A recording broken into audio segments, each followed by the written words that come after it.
Welcome to bachelors பாய் சமையல். நண்பர்களே, எப்படி இருக்கீங்க? நல்லா இருக்கீங்களா? எல்லாம் ரொம்ப நாள் கழித்து நாங்கள் பிரியாணி பண்ணலான்னு இருக்கோம். சிக்கன் பிரியாணி. அண்ணன் தான் சீஃப் குக்கு, நான் அசிஸ்டண்ட்டு.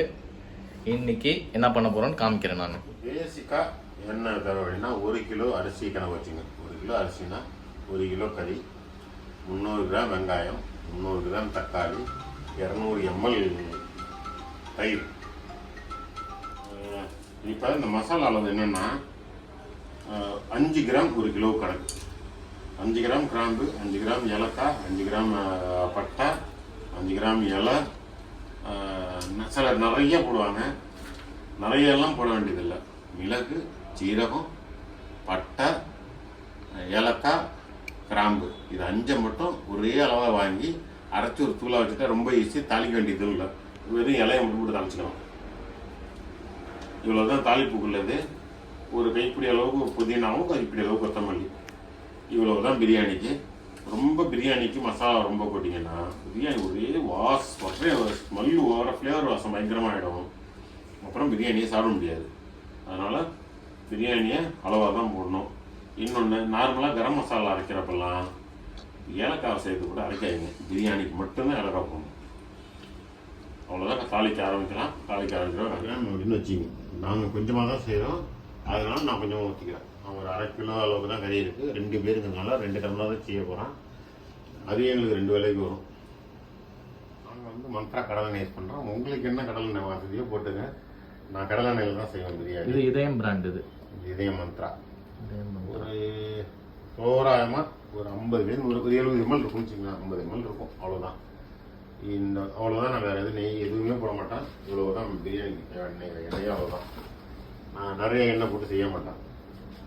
எண்ணெயை போட்டு எடுத்து வச்ச பட்டை கிராம்பு இதெல்லாம் உள்ளே போட்டு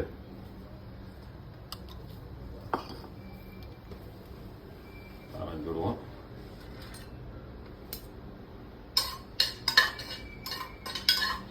இதை போட்டு ரொம்பலாம் பொரிக்க விடாதீங்க. அந்த எண்ணெய் அந்த சூட்டில் அப்படி லேசாக பொரிய ஆரம்பிச்சிடும். ரொம்ப பொரிஞ்சதுன்னா ஒரு மாதிரி கருவலாக விடும். இது ஒரு எண்ணெய் வெங்காயத்தோட வர வதங்கும். இப்போ இதில் ஒரு தோராயமாக ஒரு 150 கிராம் வெங்காயம் இருக்கும். ஒரு 1/2 கிலோங்கிறதுனால அதை போட்டோம். பிரியாணிக்கு முக்கியமானது வெங்காயத்தோட வதக்கல் தான். வெங்காயத்தோட வதக்கல் சும்மா அப்படியே செவந்து வரணும் வெங்காயம். இதுக்கு கண்டிப்பாக ஒரு 5 நிமிஷம் ஆகும். இதை நீங்கள் பொறுமையாக செஞ்சு தான் ஆகணும். இதை செஞ்சால் மட்டும்தான் பிரியாணி டேஸ்ட்டாக இருக்கும். சமயத்தில் கறி கொஞ்சம் அழுத்தமாக இருக்கும், உப்பு ஏறாமல் இருக்கும். அதனால் நான் கறியை முன்னாடியே கழுவி அதில் கொஞ்சோண்டு தயிர், ஒரே ஒரு ஸ்பூன் தயிர், தேவையான அளவு உப்பை போட்டு கொஞ்சோண்டு மஞ்சள் போட்டு களைஞ்சி வச்சுட்டேன். இது உப்புக்கெல்லாம் ஏறி இருக்கும், தப்புன்னு இருக்காது பிரியாணியில் சாப்பிட்றப்ப.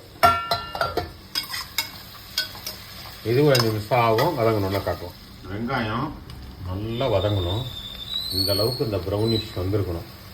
இப்போ நான் இதோட இஞ்சி பூண்டு போட்டு தான் வச்சுருக்காங்க. இன்னும் நல்லா ப்ரௌன் ஆகிடும். நல்லா கொஞ்சம் இன்னும் ஈவனாக வதங்கியிருக்கலாம். நான் அப்படியே விட்டது நல்லா இருக்குது. இன்னும் ஈவனாக வதங்கினா நல்லாயிருக்கும். ஆனால் அந்த வாசனை நல்லா கமகமகமன்னு வந்துட்டு வெங்காயம் கருவிடுன்னு பயப்படாதீங்க. ரொம்ப கருவிட வேண்டியதில்லை. இந்தளவுக்கு இருந்தாலே போதுமானது. இதான் பதம். இப்போ இஞ்சி பூண்டு பேஸ்ட்டை போட்டுட்டு இஞ்சி பூண்டு வதங்கின உடனே தக்காளி. நாங்கள் எங்களால் வீட்டு சமையல் இல்லைங்கிறதுனால நாங்கள் கடையில் வாங்கி வச்சுக்கிட்டோம். ஒரு 2 ஸ்பூன் இஞ்சி பூண்டு பேஸ்ட் போட்டிருக்கேன். ஏன்னா குவான்டிட்டி அரிசி கம்மிங்கிறதுனால கணக்காக வச்சுங்க. சில கணக்கு சொல்லுவாங்க 1 கிலோ கறிக்கு அப்படின்னு.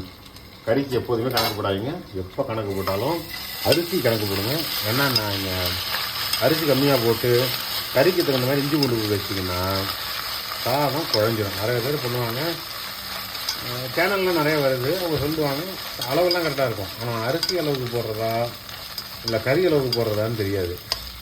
கறி அளவுக்கு போட்டிங்கன்னா 1 கிலோ கறிக்கு இல்லாட்டினா ஒரு 1 கிலோ அரிசி போட்டிங்கன்னா 1 கிலோலேருந்து 1.25 கிலோ 1.5 கிலோ கூட நீங்கள் போடலாம். ஆனால் போடுற ஜாமான் எல்லாமே அரிசி கணக்குக்கு போடுங்க. அப்போ தான் சாதம் பொலன்னு இருக்கும். இல்லை அப்படின்னா இஞ்சி பூண்டு கொஞ்சம் கூட இருந்துச்சுன்னா சிலருக்கு கரெக்டாக பொலன்னு வராது, குழைய ஆரம்பிச்சிடும். அதேமாதிரி தண்ணி கரெக்டாக நீங்கள் வடி பிரியாணி செய்கிறதா இருந்தால் அதுக்கு வேறு கணக்கு. இது அப்படியே போட்டு செய்கிறப்போ 1க்கு 2 தான் வைக்கணும். அது தண்ணி கொதித்து சுண்டுனதுக்கப்புறம் இருக்கிற மீதி தண்ணி பிரியாணிக்கு போதுமானது. அதே மாதிரி உப்பு போடுறப்ப இப்போ உப்பு போடலை, உப்பு போடுறப்ப கொஞ்சம் அப்படியே அடித்தொண்டையில் அப்படியே லேசாக கறிக்கிற மாதிரி இருக்கணும். அப்போ கரெக்டாக பிரியாணி வரப்போ கரெக்டாக இருக்கும். இஞ்சி பூண்டு வதங்கிட்டு அதுக்கப்புறம் கொத்தமல்லி தழை, புதினா நான் கொஞ்சம் நிறையாவே போடுவேன். எனக்கு அந்த வாசம் பிடிக்கும். பிடிக்காதவங்க கொஞ்சம் கம்மியாக போட்டுங்க. ஆனால் புதினா தான் பிரியாணியோட வாசத்துக்கு ரொம்ப முக்கியம். அதுக்காக ரொம்ப அதிகமாக போட்டுறாங்க. ஒரு அரைப்படி, 1/2 கிலோ போடுறாங்கிறதுனால ஒரு அரைப்படி, அந்த கிட்டத்தட்ட ஒரு 400 கிராம் அரிசி எங்களுக்கு. ஒரு அரைப்படி அளவுக்கு 4 கொத்து. இதில் இந்த மாதிரி கொத்து வந்து ஒரு 4 கொத்து போட்டுக்கிட்டேன். இதுவே அதிகம், 3 போதுமானது. எனக்கு வாசம் ரொம்ப பிடிக்குங்கிறதுனால அதை நான் போட்டுட்டேன். இந்த வதங்கிடுச்சு. உட்கார்றது மட்டும் தக்காளிக்கு அப்புறம் புதினா போட்டுறாதீங்க. வெங்காயத்தை போட்டு இஞ்சி பூண்டு போட்டோன்னே போட்டுருங்க. அப்போ தான் புதினா நல்லா வதங்கணும்.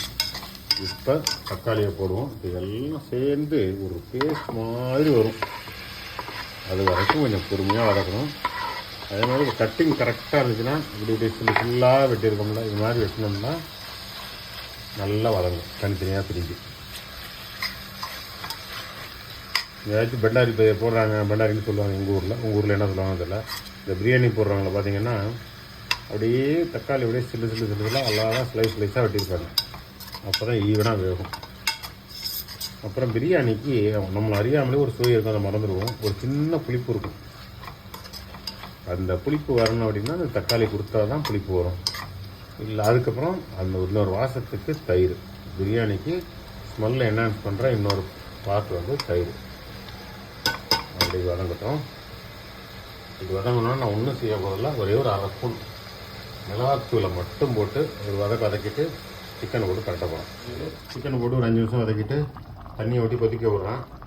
சிக்கன் வந்து கிட்டத்தட்ட ஒரு 1/2 பவுல்லேருந்து 3/4 அளவுக்கு வேகணும். வெந்ததுக்கப்புறம் தம் போட்டால் ஃபுல்லாக வெந்துடும். ஓகேவா? இப்போ கறி ஆல்மோஸ்ட் கிட்டத்தட்ட ஒரு 3/4 பாத்து வந்துட்டு 1/2லேருந்து 3/4 பாத்துக்குள்ளே ரொம்ப வச்சுருக்காங்க. இல்லைன்னா கறி ஒழுங்கு உடஞ்சிரும். இப்போ கழுவி வச்சுருக்கு அரிசி போட்டிருக்கேன். நான் நேரடியாக அரிசி போடுறதுனால 1 டம்ளர் அரிசிக்கு 2 டம்ளர் தண்ணி அப்படிங்கிறதுல வச்சுருக்கேன். நீங்கள் வந்து வடி பிரியாணி போட்டிங்கன்னா இதே ஃபார்முலா ஃபாலோ பண்ணக்கூடாது. வடி பிரியாணினா 1 டம்ளர் அரிசினாக்கா 800 ml தான் தண்ணி இருக்கும். ஏன்னா அதில் கஞ்சி எடுத்துருவோம். இது மாதிரி அதில் பாதி முக்கால் பாதி இருந்துடும் அரிசி. அதனால் பாதி தான் போடணும். பாதி கூட 800 1 லிட்டருக்கு, அதாவது 1 டம்ளருக்கு 1 லிட்டர் அரிசினாக்கா 800 மில்லி தண்ணி போதுமானது.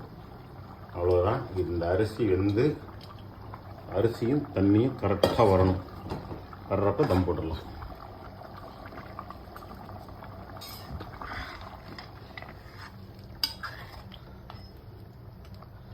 இன்னும் கரெக்டாக ஒரு 5 நிமிஷத்தில் அரிசியும் தண்ணி ஒரே அளவுக்கு வந்துடும். வந்தோடனே தம் போட்டுடலாம். நிறைய பேர் இந்த நெய்யை அள்ளி கொட்டிடுவாங்க. ஒரே நெய் வாசமாக இருக்கும். நான் நெய்யே போடல, கடலை மட்டும்தான் போட்டிருக்கேன். நெய் இல்லை இருந்தாலும் பரவாயில்ல, நம்ம கடலை போட்டுக்கலாம். நெய் கூட இருக்குது. கொஞ்சமாக வேணால் ஒரு நெய் போட்டுக்கலாம். கடைசியாக தம் போடுறத போட்டுக்கலாம்.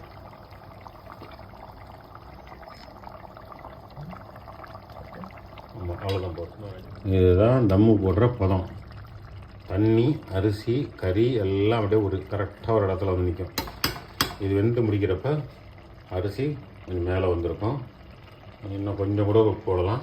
தண்ணி கம்மியாக இருக்குதுன்னு நான் ஃபீல் பண்ணுறேன். அதனால் தம்மை நான் வந்து இப்படியே போட்டுறேன். நான் தம்மு போடுறப்ப அப்படியே மூடி வச்சு அப்படியே விசிலோடு வச்சு போட்டுருவேன். பட் டைம் வந்து 10 நிமிஷம் வைப்பேன். இதில் லேசாக மேலே அப்படியே கொஞ்சோண்டு நெய் நிறையா போட்டுறாங்க. நெய் நிறையா போட்டால் சாப்பிட முடியாது. அப்படியே வச்சுட்டு கரெக்டாக 10 நிமிஷம் தம்மு.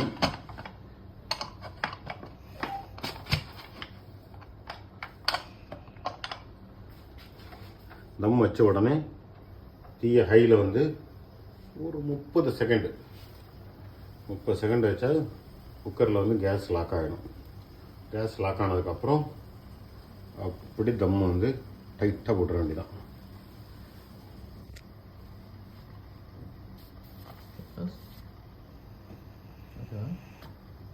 அவ்வளோதான், லாக் ஆகிடுச்சு. கேஸ் பிடிக்க ஆரம்பிச்சிட்டோன்னா அப்படியே மீன் ஃபினிஷ். அவ்வளோதான். இந்த இதில் எவ்வளோ சிம்மா கழிவும் அவ்வளோ சிம்மா வச்சுருங்க. 10 நிமிஷம். 10 நிமிஷத்துக்கு நான் ஒரு அலாரம் வச்சுக்கிறேன். ஸோ இப்போ பிரியாணி ரெடி ஆகிட்டு, பிரியாணி ரெடி ஆனாலும் தண்ணி இருக்கான்னு பார்க்குறோம். தண்ணி இல்லை. அப்படியே தம்மு ஒரு 10 நிமிஷம் இருந்துச்சு. இப்போ என்ன பண்ணுறோன்னா அப்படியே ஒரு பிரட்டி கறி உடையுது. என்ன அர்த்தம்னா கறி நல்லா வெந்துருச்சுன்னு அர்த்தம். அவ்வளோதான். அப்படியே பிரட்டி இன்னொரு ஒரு 15 நிமிஷத்தில் முடிச்சுட்டோன்னா அந்த ஈரப்பதம் எதுவுமே இருக்காது. கொல கொலன்னு இருக்கும்.